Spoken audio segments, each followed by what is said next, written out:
Queria pedir o pastor Marcos fizesse uma oração por mim, por favor.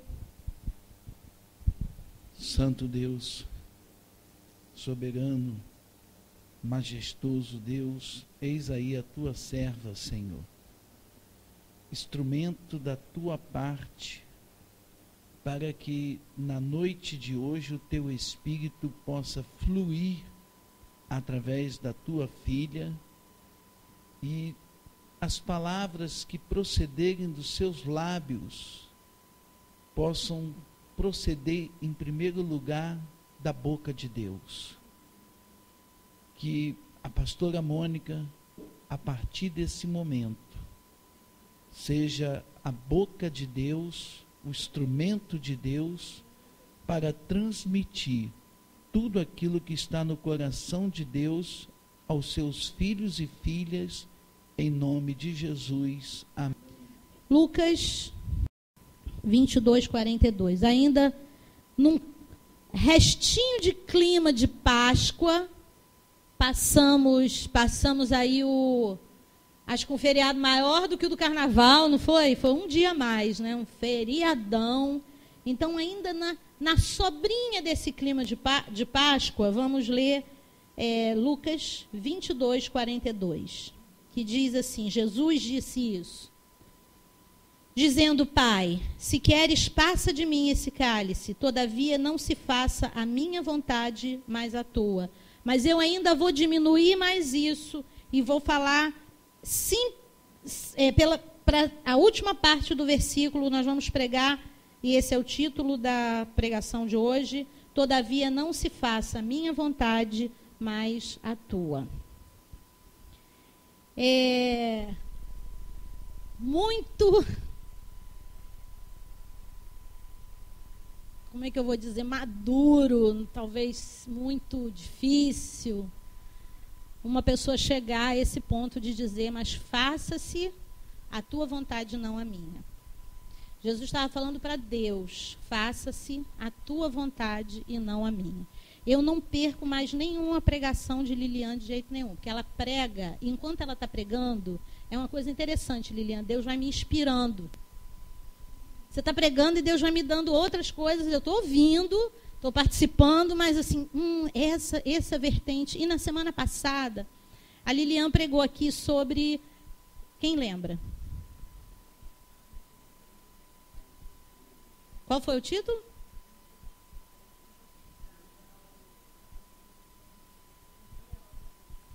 Desculpas que a gente dá para não cumprir a obra de Deus. E a mensagem estava em... Quem falou isso? Quem falou isso foi Moisés. Então, a gente já vê por aí que as desculpas são dadas por todo mundo. Motivos para não fazer a obra de Deus. Os motivos para não fazer a obra de Deus são um pouco mais amplos do que os motivos para não obedecer a Deus. E para a gente ampliar um pouquinho mais essa reflexão, eu quero que a gente leia também Lucas 2:52.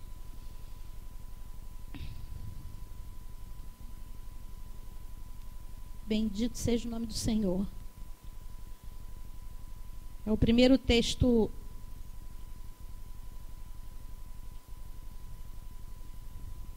Lucas 2:52, quem achou pode ler?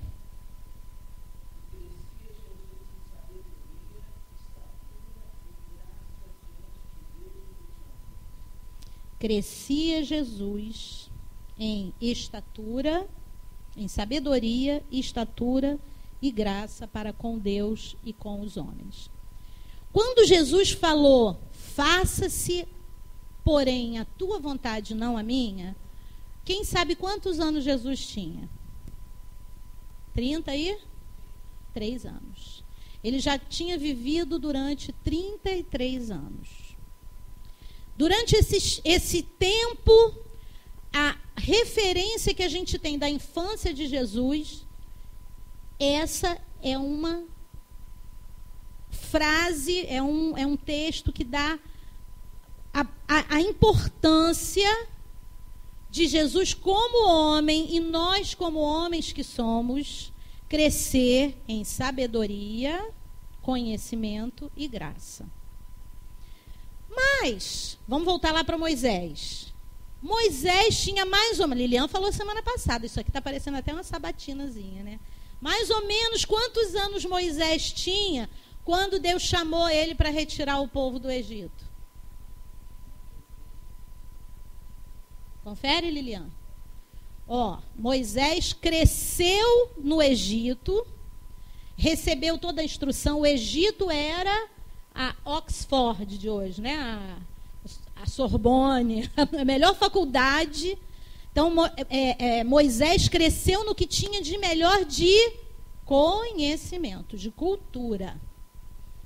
Quando ele chega por volta dos seus 40 anos, ele vê a situação ali do escravo, aquilo incomoda, ele bate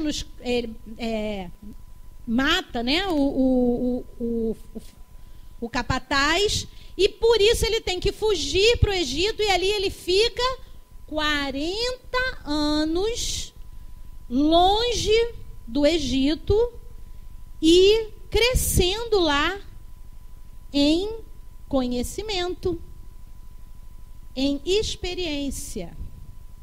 E aí, numa certa altura desse distanciamento dele do Egito, ele vê uma coisa poderosa, uma coisa miraculosa, uma coisa que não se vê. Ninguém vê uma árvore queimando, pegando fogo e verdinha sem se queimar. E ali Deus fala com ele. E Moisés começa a dizer, não vou fazer, não vou por isso, tenho boca pesada, tenho não sei o quê, e Deus vai dando as soluções para ele. E por fim, ele fala, não tem condição, ele fala, pega essa vara que está na sua mão, e aí Deus mostra novamente algo sobrenatural e poderoso. Moisés tinha estatura é 80 anos. Moisés tinha conhecimento, porque ele cresceu com a sua mãe ensinando ele as coisas de Deus. E Moisés começou a experimentar ali graça. Então aí eu vou ampliar um pouco mais essa nossa reflexão. O que é graça? O que é graça? A gente aprende lá na escola dominical, a gente aprende... Pois é, aí vamos então substituir. Jesus crescia em conhecimento, estatura e favor imerecido? Combina? Graça, favor imerecido é o que a gente aprende. A gente aprende que Deus nos deu graça. Nós não merecíamos salvação e isso é graça. Mas essa graça que Jesus crescia aqui é poder de Deus.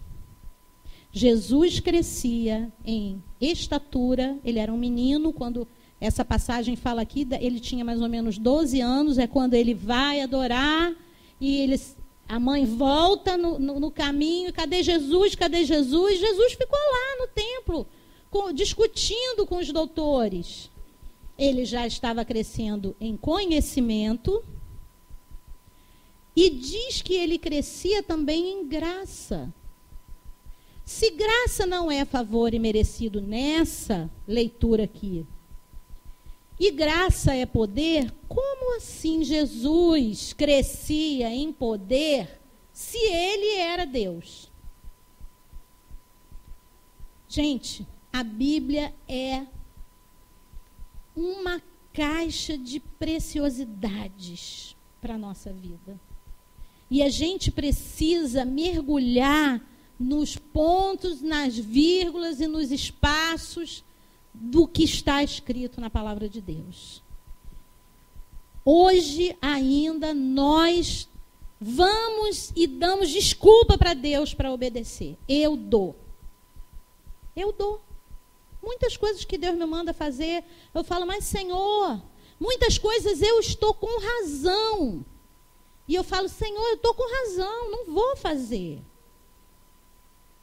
E isso é resposta de quem não cresceu em estatura, conhecimento e graça. Por isso que às vezes a gente vê um homem de 80 anos como Moisés dizendo, dando 1001 desculpas. E a gente vê uma moça de menos de 30 anos como Maria dizendo, sim, pode me usar e fazer que o meu ventre seja para conceber o filho Jesus. Uma tinha 20, o outro tinha 80. Idade não é sinônimo de maturidade. Dizer sim para Deus não é simplesmente porque eu conheço a Bíblia. Não é simplesmente porque eu leio a Bíblia e conheço e sei falar. Inclusive, se você vier discutir comigo, eu vou discordar de você, porque eu conheço muito, mas não é conhecimento. Notem que anda junto estatura, conhecimento e graça.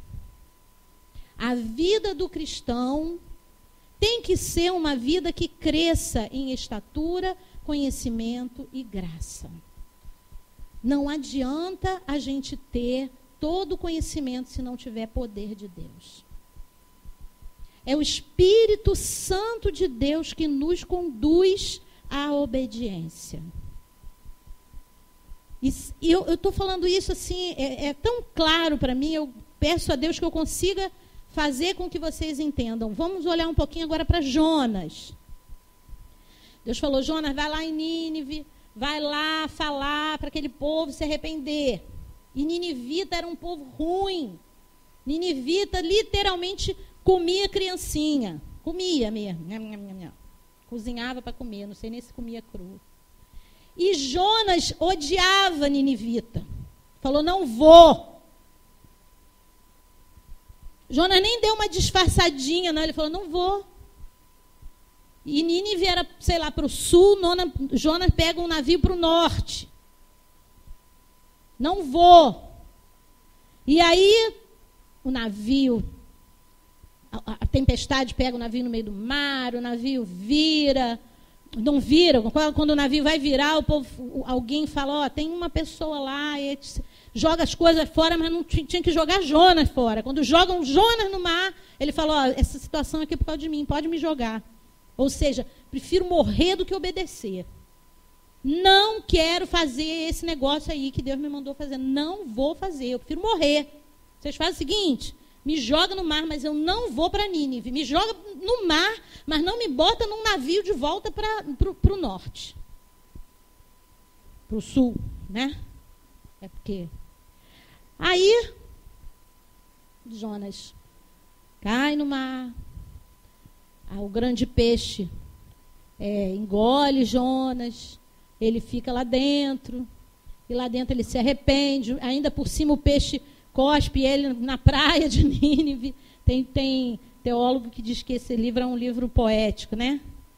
Mas, para mim, se for poético ou se não for, o que ele está falando é a realidade nossa, todinha. Quantas vezes Deus nos manda fazer alguma coisa e a gente diz não? E algumas pessoas eu falo, até essa expressão, não adianta crente que quer viver uma vida cristã fazer queda de braço com Deus. Você vai perder, porque Ele é mais forte. E você vai ficar batendo cabeça, tropeçando e levantando, vai ser jogado no mar, o peixe vai te engolir, você vai até ser preservado. E sobreviver não é o mesmo que viver. E Deus quer... A Bíblia diz que Deus veio para nos dar vida, e vida em abundância. E daí eu quero que você pense um pouquinho que talvez determinadas coisas que a gente está passando na nossa vida, determinadas dificuldades que a gente não está conseguindo se livrar delas, é porque a gente não está dizendo, Senhor, seja feita a sua vontade, não a minha. Aí ele vai lá, prega para os ninivitas. Aí os ninivitas se convertem. Aí não era para ele ficar feliz? Eu imagino, assim, eu vou fazer um roteirozinho aqui de Hollywood, prometo que não vão ter monstros de pedras que viram anjos de luz depois, tá? Não é Noé, isso aqui. Mas eu imagino Jonas sobre um lugar mais alto, olhando a cidade de Nínive, e o povo arrependido, e ele falando, e ele chateado da vida. E isso está escrito na Bíblia, eu já não estou inventando não, só inventei o lugar dele estar, né? Ele falando, tá vendo? Por isso que eu não queria vir aqui. Porque eu sei que o Senhor é misericordioso e é piedoso, e quando há arrependimento, o Senhor também abençoa. Agora aí, ó, comeram criancinha, sacrificaram virgens, idolatraram outros deuses, fizeram tantas coisas horríveis, agora o Senhor vai abençoar esse povo porque eles se arrependeram. Aí diz que Jonas senta, cochila, aí nasce uma árvore, uma bobreirinha, né? Nasce sobre a cabeça dele, dá sombra nele, e Deus fala para ele assim, viu, você estava aí morrendo de calor, eu não te dei sombra para você ficar refrescado? Não faria eu muito mais por ninivitas arrependidos? E acabou o livro de Jonas. Isso é a última coisa que acontece no livro de Jonas. Jonas obedeceu? Sim. Mas faltou graça. Obedecer não é só obedecer. Obedecer por obedecer, como as pessoas aí pensam, que crente é um bando de boi indo para o matadouro porque obedece por obedecer. Por isso que Deus deixou o livro de Jonas ali. Não é só obedecer. Moisés obedeceu, mas havia nele graça. Moisés tinha tanta graça que quando ele chegou às portas de Canaã, ele se conformou e só pediu a Deus, Senhor, eu sei que eu não vou entrar, porque o Senhor disse que eu me irei, mas me deixa pelo menos ver. E a gente não vê Moisés sentado, de braço cruzado, fazendo biquinho, dizendo, por isso que eu não queria. E o que a gente vê Jonas fazer é isso. Notem a diferença da obediência com graça. E olha que Deus não está chamando a gente nem para fazer uma salvação nacional, né? Porque eu, de coração, o meu temperamento, eu fico me imaginando na frente de Moisés dizendo, deixa meu povo sair. Não. E é interessante que Deus, a Bíblia que fala isso, não sou eu não. Deus é que endureceu o coração de Faraó. Porque se Deus amolece o coração, na primeira ele ia. Se ele fosse na primeira, ele não aguentava o povo de Israel os 40 anos no deserto. Ele não teria a força moral, ele não teria crescido em estatura. Estatura, conhecimento e graça. Às vezes a gente passa por determinadas situações na nossa vida e a gente chora, reclama, mas para e pensa, Deus está me fazendo crescer em estatura. Deus está me dando músculos espirituais. Aos 33 anos foi que estava pleno. A plenitude chegou para Jesus para ele poder dizer. E olha que ele já crescido, com maturidade, com conhecimento, ele ainda diz assim, se o Senhor puder, se tiver outro jeitinho, afasta de mim esse cálice. Só que o que Deus tinha estabelecido para Jesus, ele já tinha estabelecido antes da fundação do mundo. Ele já tinha estabelecido, aliás, quando o pecado entrou no mundo. Ele já tinha estabelecido que aquilo deveria acontecer. São umas coisas assim, que é isso que eu digo, é bom a gente conhecer, ler, ouvir, né? Quando Adão e Eva pecaram, eles se esconderam a nudez, a primeira coisa que eles fizeram foi ter vergonha da nudez. Eles pegaram e puseram folhas, cozeram folhas para esconder a sua nudez. Aí Deus fala, por que vocês estão fazendo isso? Aí ele manda que eles se escondam com peles de animal. Ora, para que tivesse pele, para eles se esconderem, o animal tinha que estar morto. E ali Deus já estava dizendo, ele já estava falando para nós, o que vai ocultar a sua nudez, o que vai ocultar o seu pecado, a sua natureza pecaminosa, a sua, que eu estou falando, é a sua mesmo, e a minha. É o sangue derramado. E aí, durante tanto tempo, foi feito aqueles sacrifícios com carneiros e bodes, e depois, né, agora não mais com carneiros e bodes, porque o último sacrifício já foi feito, foi Jesus Cristo. Então, ele sabia. Quando ele fala, Pai, não seja feita a sua vontade, a minha vontade, mas a tua. Mas se o Senhor puder dar um jeitinho, senão, eu estou aqui. Irmãos, o que eu queria que a gente meditasse um pouquinho é que Deus não está te mandando ir falar com um governador sanguinário que maltratava os escravos, que tinha ódio de israelita e foi criando ódio cada vez mais, porque cada praga ele ia odiando mais. Deus não está te mandando ir para Nínive pregar para gente que come criancinha. Deus não está falando isso. Quantas pequenas coisas Deus tem dito, filho, me obedece. E nós temos dito não para Deus, arrumando desculpa, argumentando com Deus. Mas eu estou com razão. Quantas vezes, hoje de tarde meditando, hoje de manhã, meditando nessa palavra, Deus me mandou fazer uma coisa. Deus falou, papai, eu falei, mas Senhor, o Senhor tinha que me dar essa palavra hoje, né? Que eu estava meditando sobre isso, porque se fosse em outro dia eu não ia obedecer, não. Por isso que a meditar na palavra de Deus leva a gente para a correção.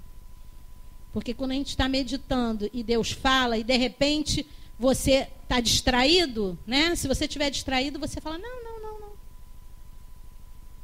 Quantos homens e mulheres de Deus obedeceram? Eu falei aqui de Maria, pode usar meu ventre. E José?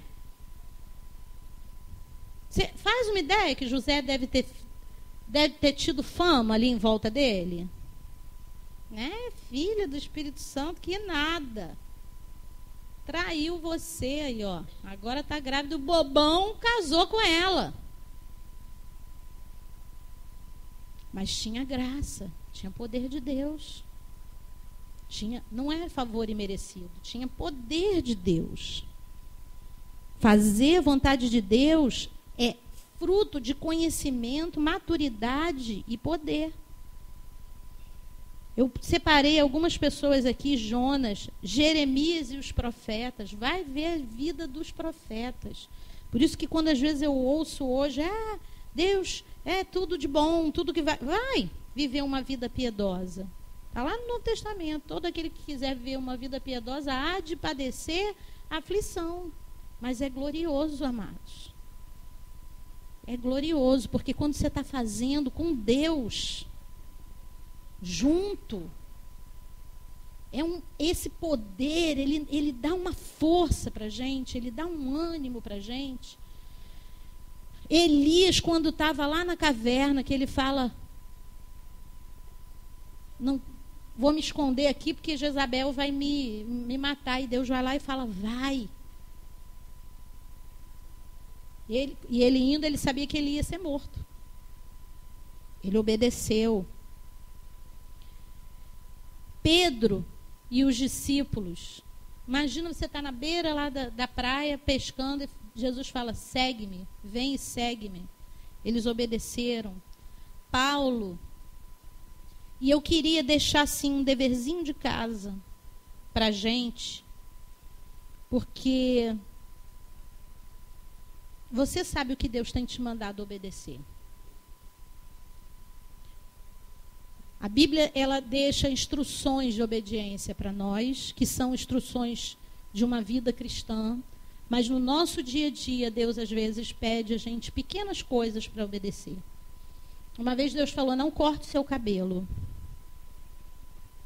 E eu já estava no tempo de não discutir mais com Deus. Tá bom, não corto.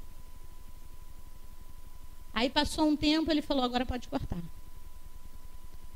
A coisa de uns 2 meses atrás, o Senhor falou, não pinte mais a sua unha de cores fortes. Tá bom.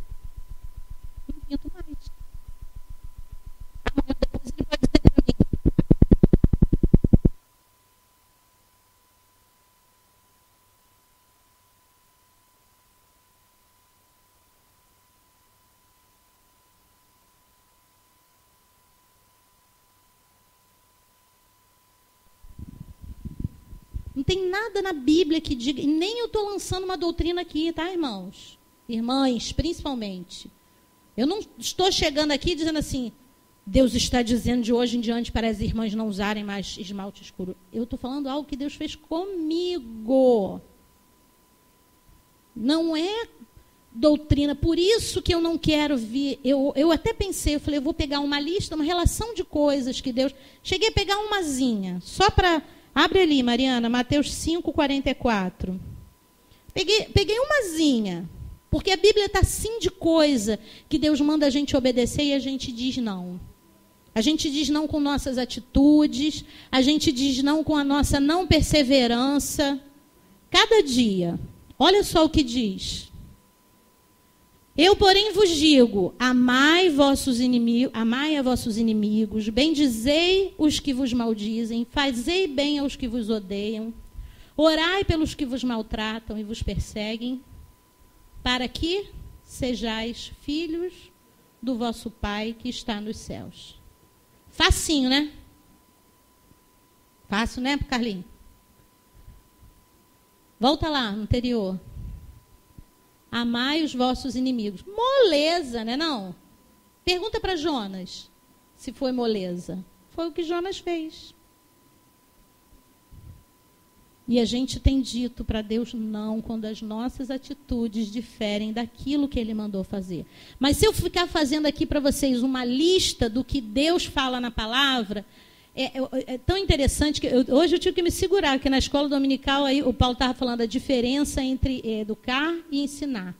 Ele falou, quando o traficante pega o cachimbinho e dá na mão do menino para ele fumar o crack, ele está ensinando. Porque educar pressupõe uma transformação de atitude.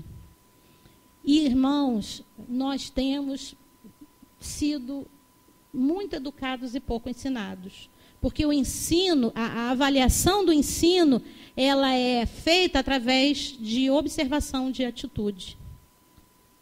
Então, por isso que eu não quis trazer. Porque eu achei, se eu trouxer uma lista de regras, os 10 mandamentos, né, que estão lá, eu vou estar colocando mais uma carga sobre a vida de vocês. Porque, às vezes, são pequenas coisas no nosso dia a dia, querido. Deus dizendo, ame a quem te persegue. Ame a quem está querendo te defraudar, te roubar. E ore por ele. Achei, quando Paulo foi assaltado, depois ele botou lá no Facebook, eu agora ainda tenho a dura tarefa de orar por esse indivíduo. É isso aí. Aonde Deus tem dito para a gente, faça isso, e a gente tem dito para Deus, Senhor, eu não quero. Porque Deus não quer que a gente seja fingidinho de dizer, quantas vezes a gente já fez isso com os nossos pais, os nossos filhos fazem com a gente, tá bom, mãe, pode deixar. E não faz, né? Obediência falsa. Então, diante de Deus, fecha os seus olhos aí, porque Deus tem falado coisas na sua vida. Você sabe exatamente aonde Deus está te cobrando obediência. Eu não vou chegar aqui, botar a mão na sua cabeça para você pensar que eu sou uma menina superpoderosa e que tenho revelação. Não vou. Eu hoje preparei essa palavra toda durante a semana, desde a semana passada que o pastor Marco me chamou, eu estou debaixo de oração, ainda me cai na mão um livro de oração, que eu falei, Jesus, Deus bota tudo assim no esquema, né? E no livro ele fala, uma pregação sem oração é uma pregação sem poder. Então eu não vou apontar o dedo para ninguém aqui, mas eu vou te fornecer, conforme a orientação do Senhor, alguns minutos, feche os seus olhos e consulte a Deus, porque Ele já tem te chamado, Ele já tem te falado certas coisas que você não quer fazer, certas coisas que você tem dito assim, mas eu estou com a razão, certas coisas que você tem dito assim, mas Senhor, vão pensar que eu sou boba, vão me passar para trás. O Senhor está dizendo que é poder de Deus. Obediência emana poder de Deus sobre a sua vida. Deixa o Espírito te falar. E não faça uma decisão de Jonas, não, amado. Em nome de Jesus. Não obedece por obedecer, não. Poder de Deus, Senhor. Dá poder agora, Senhor.